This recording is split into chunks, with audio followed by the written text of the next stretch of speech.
Aleluia, você pode dizer amém? Amém. Glória a Deus, Deus abençoe Vanese, Deus abençoe esse casal precioso. Deus está fazendo com que as fronteiras do ministério da Vanese ganhem novos territórios. Deus está estendendo as cortinas e hoje o seu trabalho tem sido muito divulgado, tem sido muito procurado. Eu quero que você continue orando por ela. Está na gravadora MK, fazendo um lindo trabalho ali. Que Deus te abençoe. Você pode dizer amém por isso? Amém. Aleluia, glória a Deus.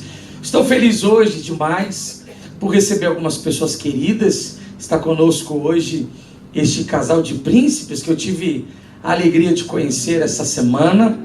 Estivemos juntos ali na Igreja Matriz. Eles estão em Rondônia, mas é temporário, falta pouco para se aposentar. Já tem uma casa no Rio de Janeiro, a casa fica no Recreio. Irmãos, Recreio é perto da Barra, diga amém. Amém. Então é perto, vocês não precisam se preocupar. Tem uma igreja aqui com as portas abertas. Quantos anos faltam para você decidir essa aposentadoria? Tem? A qualquer momento. Deus pode tocar hoje. Deus pode tocar hoje. Aleluia. São bem-vindos a esta casa. Deus abençoe. Amados, alguns irmãos estão viajando, feriado prolongado. Recebi várias mensagens de queridos que estão aproveitando esse feriado prolongado. Mas hoje é Santa Ceia do Senhor. Eu estou tão feliz por recebê-los aqui.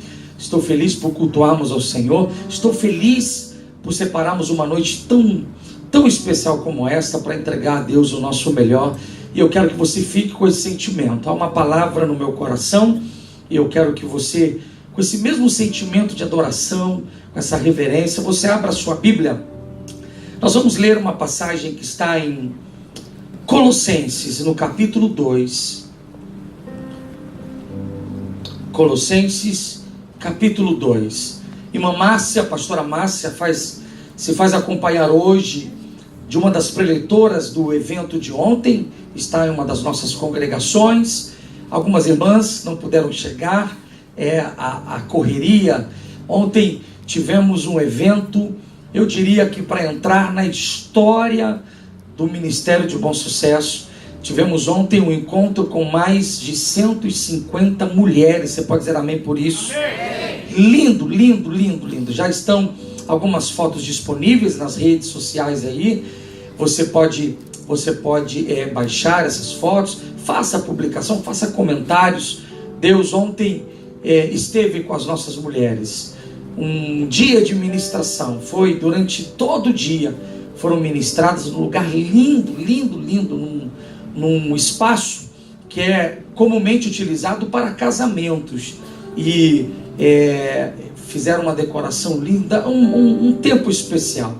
Que Deus abençoe irmã Gleice, Deus abençoe irmã Márcia, toda a liderança, todas as que estiveram envolvidas. Eu sei que muita gente trabalhou e eu louvo ao Senhor pela vida destas mulheres. Amém, queridos? Amém. Colossenses capítulo 2, nós vamos fazer a leitura deste texto, que é um texto que eu tenho certeza absoluta que você já o conhece, já interagiu com esse texto. Nós vamos ler a partir do verso 8. Colossenses capítulo 2, a partir do verso 8. Eu queria que você me desse aqui bastante atenção. Vamos fazer a leitura num único texto. Vamos usar a projeção. Diz assim: tendo cuidado para que ninguém vos faça presa sua por meio de filosofias e vãs sutilezas, segundo a tradição dos homens, segundo os rudimentos do mundo, e não segundo Cristo. Verso 9. Porque nele habita corporalmente toda a plenitude da divindade. Verso 10. E tendes a vossa plenitude nele, que é a cabeça de todo principado e de toda potestade. Verso 11.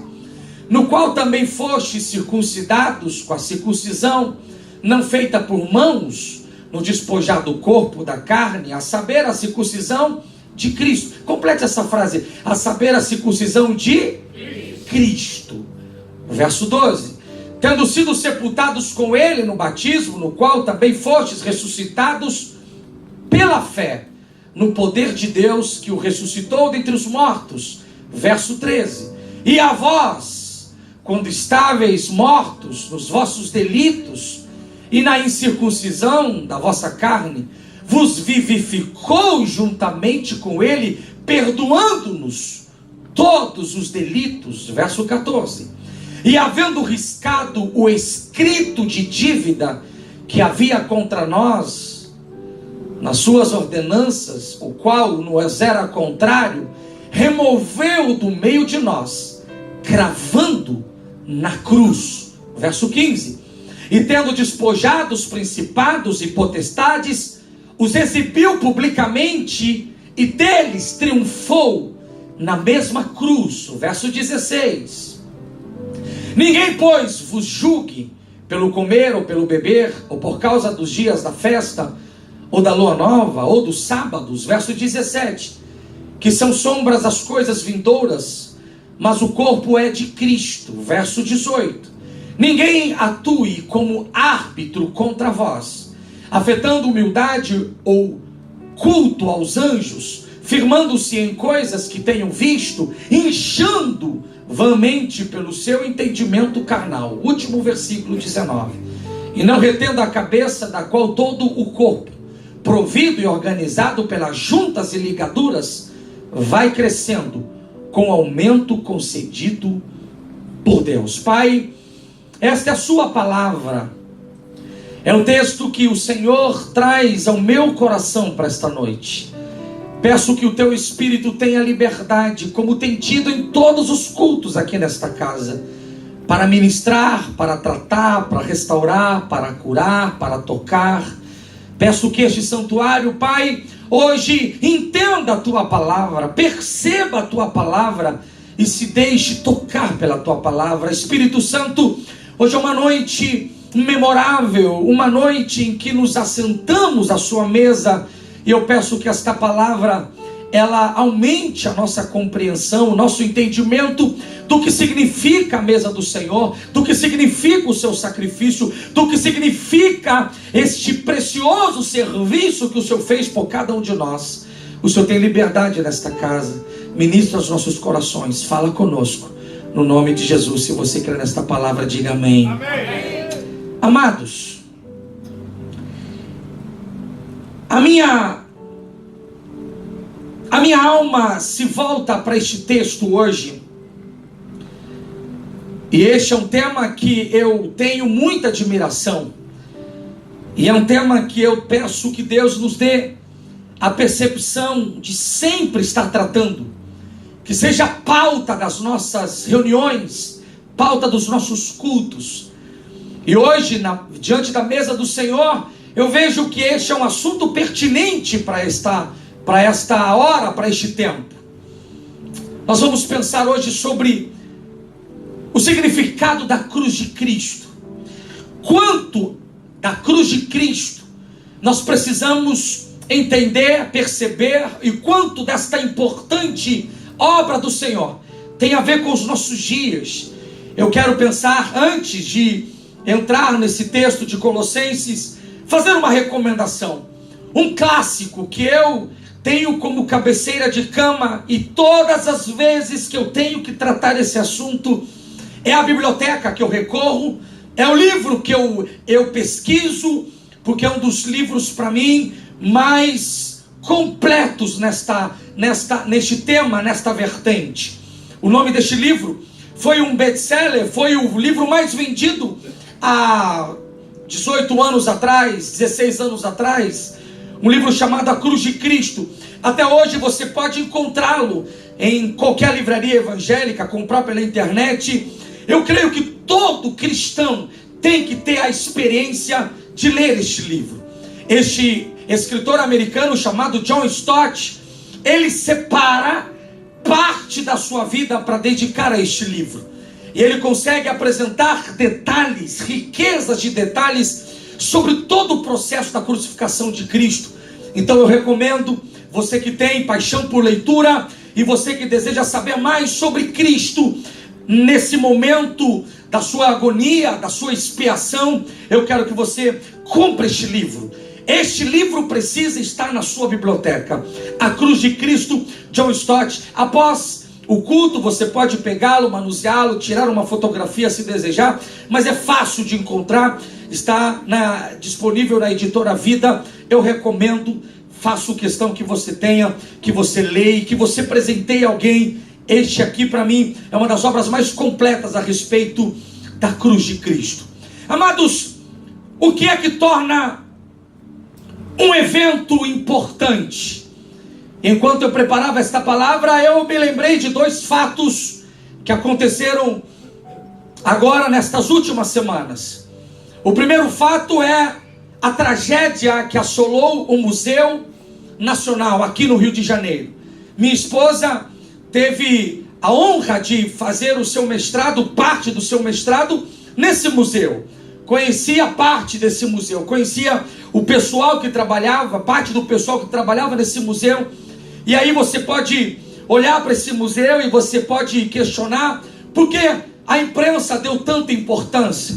Se você falar com um bombeiro, e temos aqui um representante do Corpo de Bombeiros aqui, se você perguntar ao corpo de bombeiros, vocês têm incêndios esporadicamente, é uma coisa contínua? Eu tenho certeza que ele vai me responder: pastor, todos os dias tem algum incêndio para apagar, todos os dias tem alguma emergência para atender. Aí eu pergunto, o que é que torna então o incêndio do Museu Nacional algo importante? Porque a questão não é o incêndio, porque muitas casas, muitas lojas são incendiadas praticamente todas as semanas. A questão é que este museu tem importância pelo seu acervo, pelo significado histórico. Então não é apenas mais um incêndio, aquilo representa algo, aquilo representa uma história, aquilo representa uma história de famílias, de pessoas, gente que se dedicou para encontrar parte daquela estrutura óssea que havia ali, para encontrar os insetos, as plantas. Então, por que teve tanta importância? Porque aquilo não é apenas um incêndio, aquele incêndio representa algo, aquilo tem uma história, e é isto que torna este incêndio importante.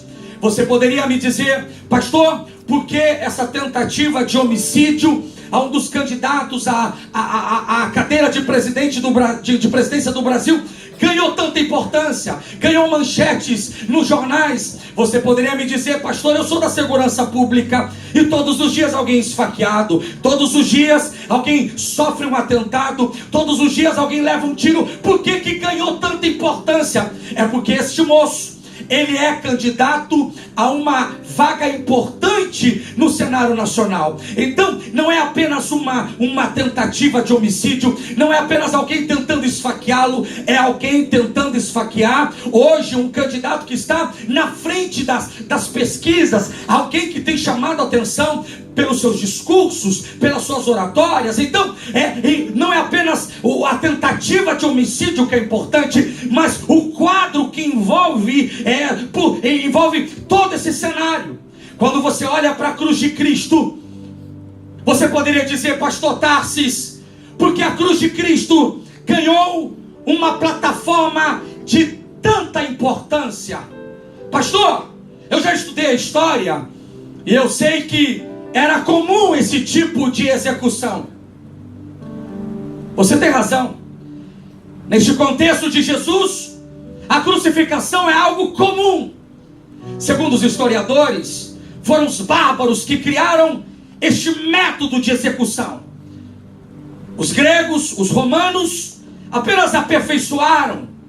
Como era tratado então quem era levado para a crucificação numa cruz? Dentro do contexto romano, só era possível pendurar numa cruz alguém que fosse ladrão, alguém que fosse um homicida, alguém que fosse um rebelde, mas ele tinha que ter umas outras características. Deveria ser estrangeiro, ou deveria ser alguém que não tem um cunho social elevado, alguém que não tem tanta expressão. Então era levado alguém que tinha uma expressão social, uma força social. Não era pendurado, porque a crucificação era para aqueles que eram tratados como como aqueles que estão à margem da sociedade. Não, gente nobre não é pendurado no Calvário. Gente nobre não é pendurado numa cruz. Não, não. Então os romanos estabeleceram: nós vamos pendurar na cruz aqueles que forem rebeldes, homicidas, ladrões e pessoas que não tenham expressão social. E você poderia me dizer: pastor, Jesus foi o único a ser crucificado? Não!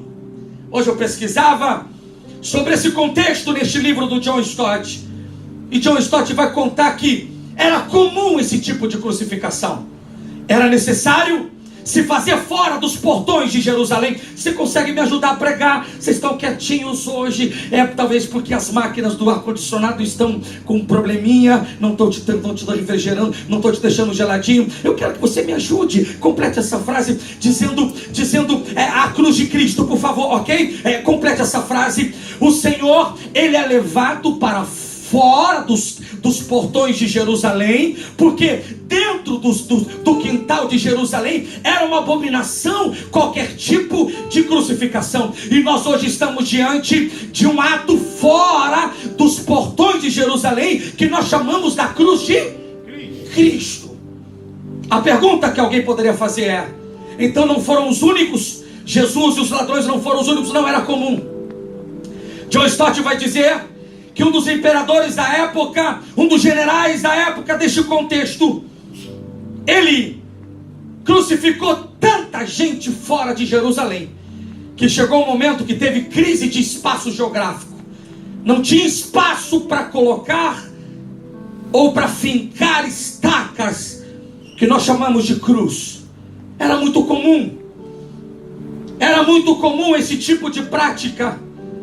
Então por que a cruz de Cristo ganha importância? Por que é tão importante a cruz de Cristo? Se era um instrumento comum, se era algo que todo mundo corria o risco de receber essa sentença, é porque não é o instrumento, não é a cruz, não é a madeira, mas é aquele que foi levado a esta madeira.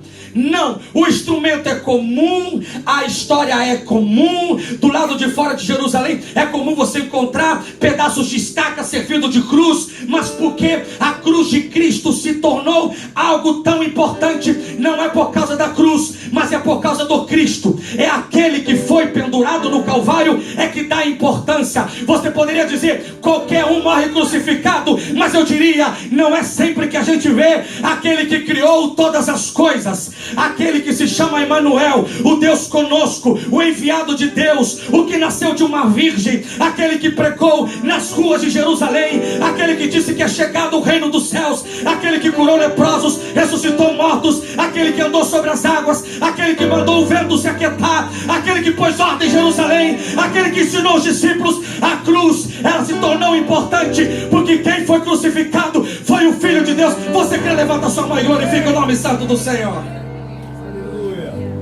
Então a cruz é um objeto comum, mas aquele que foi levado à cruz é que dá importância. O corpo de bombeiros de Jerusalém não recebe chamado todos os dias para o Filho de Deus crucificado. Não é todos os dias que o sumo sacerdote vê o Filho de Deus carregando pelas vias da cidade, derramando gotas de sangue por causa dos seus açoites. Não. Este é o maior evento da história. Não há nenhum evento na história que tenha tanta importância quanto o evento do dia da crucificação de Cristo Jesus. Neste dia, através do seu sangue, as portas de Jerusalém não foram abertas apenas para os gentios. As portas de Jerusalém não foram abertas apenas para ricos. Neste dia, as portas de Jerusalém foram abertas para a história. Quando ele foi crucificado, a Bíblia diz que o véu que separava a criatura do Criador, ele foi rasgado de cima e embaixo. Agora, ninguém mais precisa de um mediador para falar com ele, porque agora o véu foi rasgado, e através do sangue derramado na cruz do Calvário, qualquer indivíduo que quiser se aproximar de Deus, pode se aproximar. É por isso que hoje você não trouxe bezerro, você não não trouxe cordeiro, você não trouxe nenhum animal para apresentar, porque ele já foi sacrificado em qualquer lugar de sacrifício. Ele pagou o preço, e é por isso que hoje você pode cantar, você pode glorificar, e o Senhor vai ouvir a sua voz, porque o véu foi rasgado. Alguém queira levanta a sua mão e diga alguma coisa ao Senhor. Eu sou apaixonado por essa história. No começo, a igreja se tornou foco das atenções. Então, a cruz não era usada como símbolo.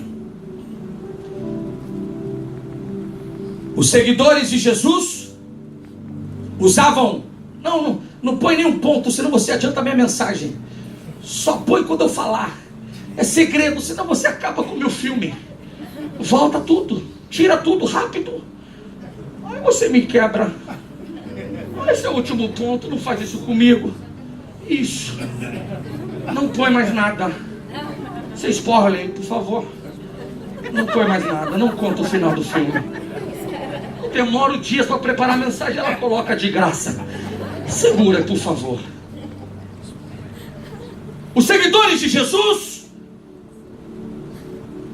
eles utilizam alguns símbolos para a comunicação. A cruz não era usada ainda como símbolo por dois motivos. Primeiro, porque remetia diretamente a Cristo. Segundo, porque era um instrumento de escárnio, de vergonha. Isso assustava. É por isso que o apóstolo Paulo vai dizer que a mensagem da cruz é loucura, porque aquilo gerava uma crise, uma paranoia em quem vivia nesse contexto. Como é que o Filho de Deus é pendurado num instrumento vergonhoso como este? Então a igreja primitiva fez uso de outros símbolos. Usaram o símbolo de uma pomba, usaram figuras da história, como por exemplo o desenho de Daniel na cova dos leões, Abraão sacrificando um cordeiro no lugar do seu filho, Jonas sendo vomitado por um grande peixe. Eles conseguiram fazer desenhos e figuras que representavam os seguidores de Cristo. Mais à frente, no auge da perseguição, nas catacumbas de Roma, às margens de Roma, catacumbas eram lugares onde se colocavam mortos, era uma sepultura subterrânea, e muitos dos cristãos que fugiam dessa perseguição se escondiam nessas catacumbas. E um dos símbolos usados nessas catacumbas foi o símbolo de um peixe. É por isso que nós até hoje, alguns carros, você vê o símbolo do peixe, porque o peixe ficou conhecido durante parte da história da igreja primitiva como símbolo dos seguidores de Cristo. É porque a palavra peixe em grego é ichthys. Eu vou soletrar: I-C-H-T-H-Y-S. Esta palavra peixe, ela formava um acrônimo. Se você pegar as iniciais da palavra peixe em grego, você formava uma frase. A frase era: Jesus Cristo, Filho de Deus Salvador. O I era a nomeação para Jesus, o C para Christus, o T para Teol, o H para Holos, que é o verbo, e a palavra soter, de Salvador. Então era um acrônimo. Onde havia um peixe, alguém dizia: aqui passou, ou aqui é lugar de encontro dos seguidores de Cristo. Mas um pouco à frente, substituíram então o símbolo pela cruz. E este tem sido um símbolo que acompanha a história da igreja. O símbolo da cruz. Eu sou apaixonado. Eu fico triste a Assembleia de Deus não ter usado nas suas identidades a figura da cruz.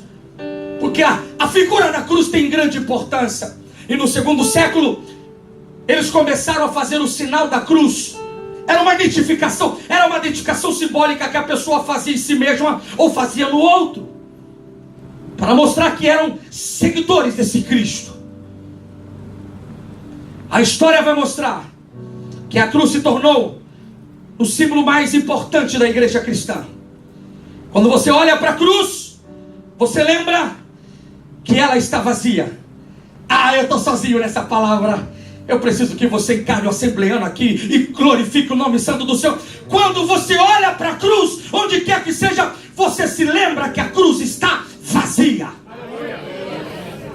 Eu soube de um tratado que aconteceu no começo da colonização dos portugueses no Brasil, porque a igreja católica era identificada pelo crucifixo.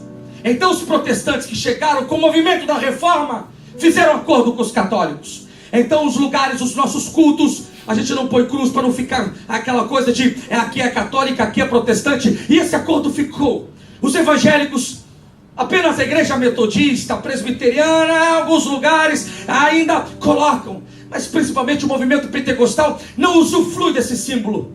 Pastor, tem algum problema a cruz? Não tem problema. O que me incomoda é a cruz carregando um desenho ou uma figura de alguém que está morto. Não, a cruz, que eu creio, ela está vazia, porque ao terceiro dia ele ressuscitou, movimentou a pedra. Alguém crê nisso? Levanta a sua mão e diga alguma coisa a esse Senhor. O apóstolo Paulo escreve a uma igreja que está na cidade de Colossos. Irmãos, escute isto, é muito forte. São pessoas cristãs, adoram a Deus, oram, cantam, mas há uma crise. Eles ainda não entenderam a importância da cruz. Então o apóstolo Paulo, ele dedica este tempo exclusivo para mostrar aos crentes desta cidade, deste espaço geográfico, a importância da cruz. Uma observação que eu quero fazer também é que Jesus não foi o único a ser crucificado entre os seguidores, entre seus seguidores, ou defendendo a causa do cristianismo. Eu não sei se você sabe, mas os discípulos de Jesus, a tradição vai dizer que só João não morreu martirizado.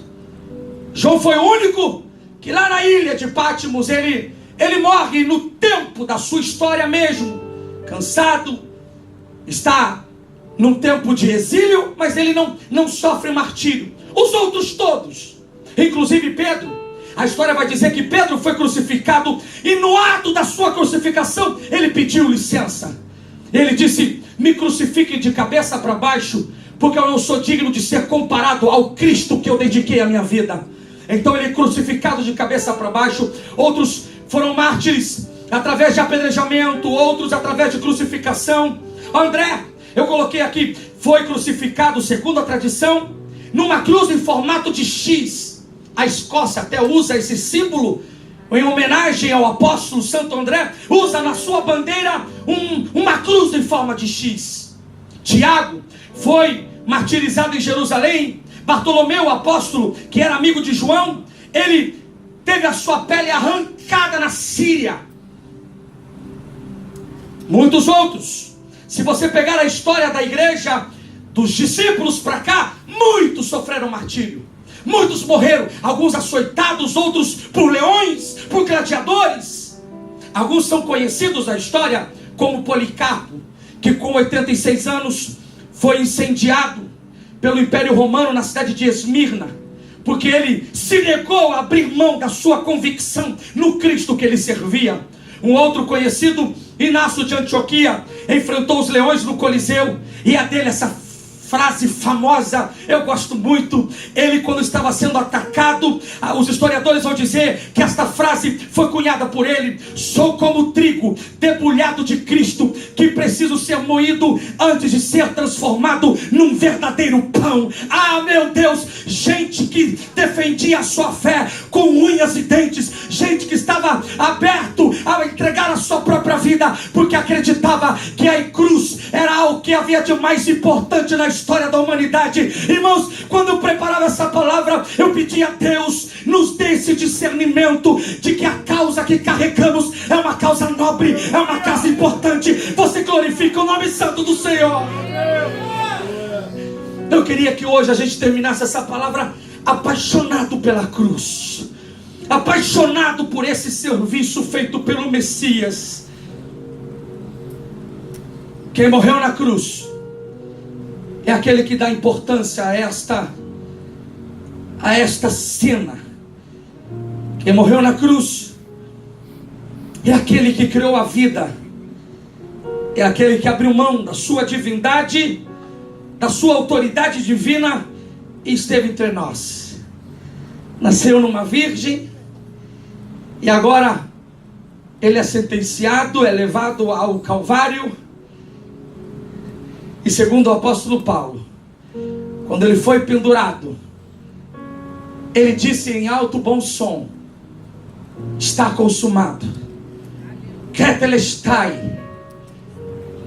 A dívida que toda a humanidade tinha foi rasgada. Ai, ai, ai. A cédula que era contra nós foi levada por ele. A lista de pecados, de acusações. Ele subiu no alto do Calvário, do Monte Caveira, e ele pregou na cruz: ninguém deve mais nada. O meu sangue alcançou toda a humanidade. A igreja de Colosso não prega tanto sobre isso, e o povo tem crises a respeito disso. Então Paulo vai escrever esta carta, e ele quer nos ensinar através dessa epístola alguns princípios para você não se esquecer da importância da cruz.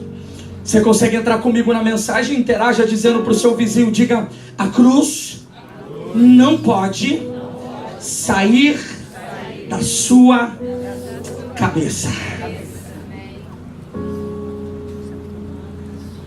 O movimento pentecostal gosta de focar em dons, orações, mantos, revelações. Os crentes hoje adoram uma profecia. Quer ver como você gosta? Irmãos, eu descobri um profeta na Baixada. Ele revelou minha vida toda pelo telefone. Se alguém quiser, dá até arrepio. Pastor, só pelas dúvidas me empresta o telefone. Os pentecostais gostam de uma revelação, de um dom, de uma autoridade. Mas o Senhor hoje me instiga dizendo: não perca a sua atenção à importância da cruz. E quando Paulo escreve à igreja de Colossos, ele ensina como dar importância à cruz. Em primeiro lugar, e eu vou trabalhar 2 pontos apenas. Quando o apóstolo Paulo escreve esta epístola, ele está dizendo: na cruz, Jesus estava tratando do problema grave da culpa humana. Agora pode colocar, Rebeca. Coloque esse dedo nervoso para trabalhar. Diga: a cruz. Não, me ajude, por favor. Usa mais os graves. Esse som está dando sono, para despertar o pessoal. Fica mais agressivo. Você está muito bonzinho hoje. Bota um padzinho aí que esse pessoal tá ficando. Isso, mais violento. Bota um peso. Isso, me ajuda, Will. Diga: a cruz de Jesus.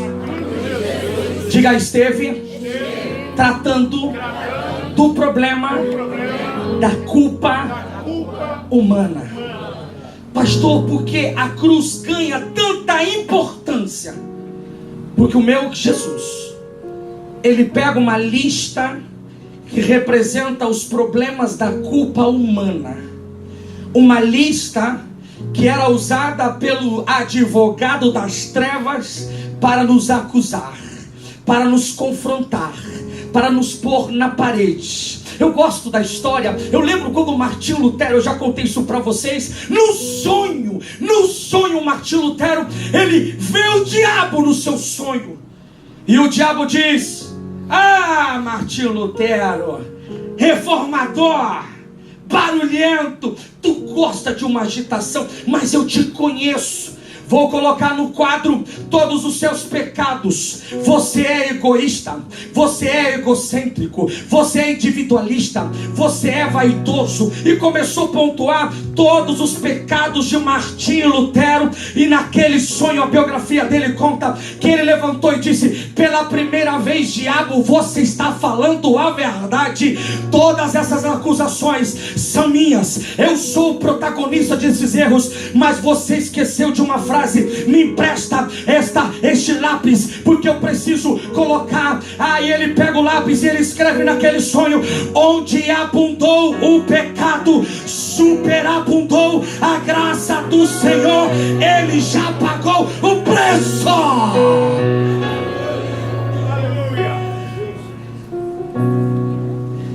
A lista das crises morais, a lista daquilo que nos enferma, a lista daquilo que mancha o nosso caráter, a lista da culpa, a lista de um conjunto de coisas que fizemos no passado e que talvez ainda fazemos. A lista que é capaz de nos sentenciar à maldição eterna. Paulo vai dizer: o Senhor foi lá, desceu no inferno. Presta esse papel, vai ser o papel do inferno. Essa é a sua lista, Ana Cláudia? Ah, eu achei que você era santa. Quantos pecados, quantos erros. Se tivesse que fazer sacrifícios humanos, sacrifícios de animais, sacrifícios para se isentar, tinha que comprar uma fazenda. Tinha que comprar a fazenda do João Gustavo. Tem fazenda, João Gustavo? Está sem animal. Deus vai dar animal para essa fazenda, porque vai ter que fazer muito sacrifício. Mas o Senhor desceu no inferno, pegou a lista. Não tem como pagar, Léo. Você tá magrinho, tá bonitinho, tá comendo escondido, irmãos. Eu contei isso para vocês. Eu publiquei uma foto essa semana. Ah, diz que é magro, mas come como gordo. Tem muitas acusações. Aquilo que era suficiente para mandar todos pro inferno, Jesus desceu, pegou a lista, e ele subiu no Calvário e disse: a lista que estava contra vós, eu já preguei na cruz do Calvário. Ninguém teve mais nada.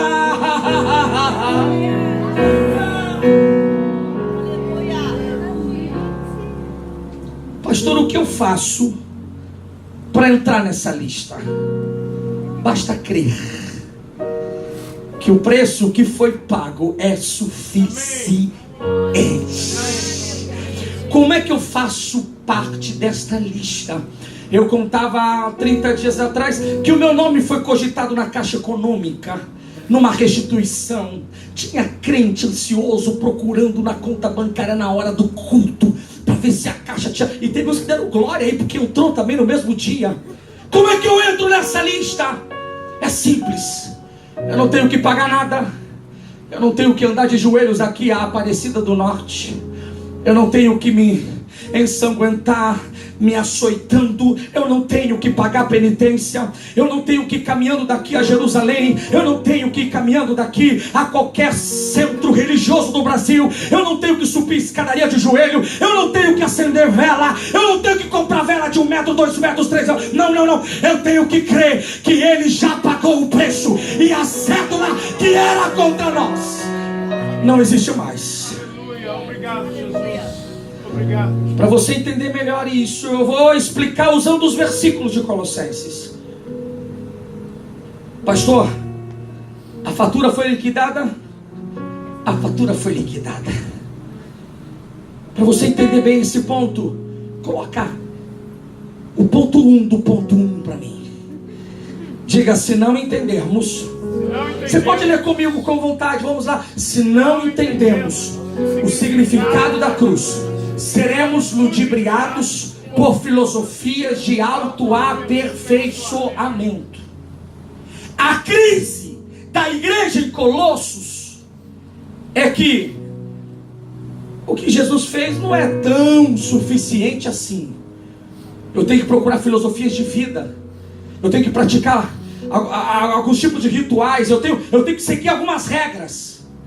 Versículo 8 ao versículo 10, coloca para mim se for possível. É possível? O apóstolo Paulo vai dizer no versículo 8: cuidado, para que ninguém vos venha a enredar com sua filosofia e vãs sutilezas, conforme a tradição dos homens, conforme os rudimentos do mundo, e não segundo Cristo. Verso 9. Porquanto nele habita corporalmente toda a plenitude da divindade, e tendes a vossa plenitude nele, que é a cabeça de todo principado e potestade. O apóstolo Paulo está dizendo: o que Jesus fez é suficiente. Mas eu preciso mais uma filosofia, porque eu descobri agora que os orientais trouxeram filosofias transcendentais. Eles descobriram agora que existe um ritual que vai corroborar, pastor, eu sou crente e tal, mas tem umas filosofias aí que se a gente praticar, pastor, irmãos, essa semana eu peguei, eu não sei onde o Thomas viu na televisão, a gente ia sair com pressa, irmãos, ele tem 4 anos, ele me sai com cada coisa, aí ele senta no meio da sala e fala: eu vou meditar, cruza as pernas e faz assim com os braços. Eu falei: o sangue de Jesus, levanta, eu vou te dar uma surra, ô budinha, eu vou te dar uma surra. Eu não tenho que praticar meditação, eu não tenho, irmãos, eu respeito o que você faz, mas eu tenho algumas preocupações. Gente querendo trazer filosofia para complementar a obra de Cristo. Porque eu aprendi que agora tem um coach, e esse coach disse que se eu usar bem a minha mente, eu estarei. Irmãos, eu tenho uma palavra profética: a Bíblia é suficiente e a obra de Cristo, ela é completa. A caridade eu faço porque é um mandamento bíblico, mas esse negócio de que se eu fizer eu ganho espaço, eu ganho terrenos maiores no céu, não, eu vou fazer uma visita porque eu descobri que o meu antepassado, ele se manifesta na casa do fulano. Vou conversar, é uma filosofia nova, pastor. O senhor não entende, o senhor é quadrado. Me chama de quadrado, me chama de quadrado. Eu não tenho dúvida que eu não preciso de nenhuma outra filosofia. O sangue de Jesus já pagou toda a lista que era contra a minha vida.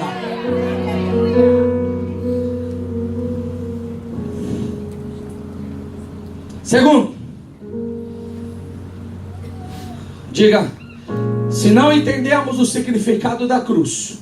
Se não entendemos o significado da cruz, só eu vou te dar mais uma chance. E se não repetir forte, eu vou até meia-noite hoje aqui no culto.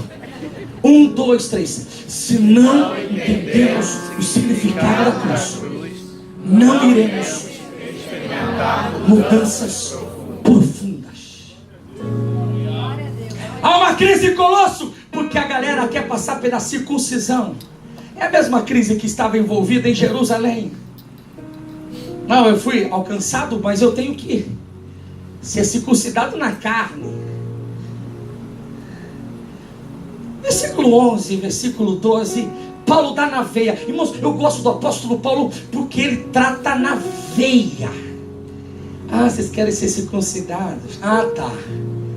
No qual, versículo 10 e 11, bota 11 e 12. 11 e 12. No qual também fostes circuncidados com a circuncisão não feitas por mãos, no despojar do corpo da carne. A saber, vocês foram circuncidados por Cristo. Verso 12. Tendo sido sepultados com ele no batismo, no qual também fostes ressuscitados pela fé no poder de Deus, que o ressuscitou dentre os mortos. Paulo está dizendo: a cruz ela é importante, porque nela eu vejo o significado da mudança brusca que eu tive. Eu não fui apenas cortado na carne, não houve uma fimose, não. Eu fui circuncidado por Cristo. E como no batismo eu morri e voltei a viver num corpo ressurreto. Irmãos, essa parte é muito linda do batismo, porque quem se aproxima da cruz, ele é tocado por mãos do Senhor, e as mãos do Senhor geram mudanças que eu diria são semelhantes àquele que morreu e nasceu com uma nova vida. É por isso que o apóstolo Paulo diz: esquecendo-me das coisas que para trás ficam, eu corro agora. É uma nova etapa, é um novo tempo, é uma nova mudança. Alguém aqui experimentou isso? Levanta a sua mão e glorifica o nome santo do Senhor. Paulo está dizendo: a cruz denuncia que eu sofri mudanças bruscas. Pastor, eu estou na igreja, mas você sabe, ainda eu dou um tequinho. Sabe o que é tequinho? Na época do meu pai, eu não sei como eles falam agora, eu dou um tapinha. Pastor, eu estou na igreja, mas eu gosto de uma dessas bebidas de 100 anos, forte, para me deixar. Pastor, eu estou na igreja, mas eu tenho uma amante. É comum, hoje é comum. Aí Paulo disse: não. A cruz matou o teu velho homem. Aleluia. A carne, ela foi enterradinha. Eu fui enterrado lá em Londrina, em 90 alguma coisa. Lá você vai ver, aqui jaz o Tarsis. Eu tinha 17 anos. Irmãos, minha morte foi profunda. O Senhor me sacudiu, irmãos, e Ele enterrou ali o meu velho homem. Eu fui circuncidado por Cristo, mas não foi apenas um pedaço da minha carne. Eu morri e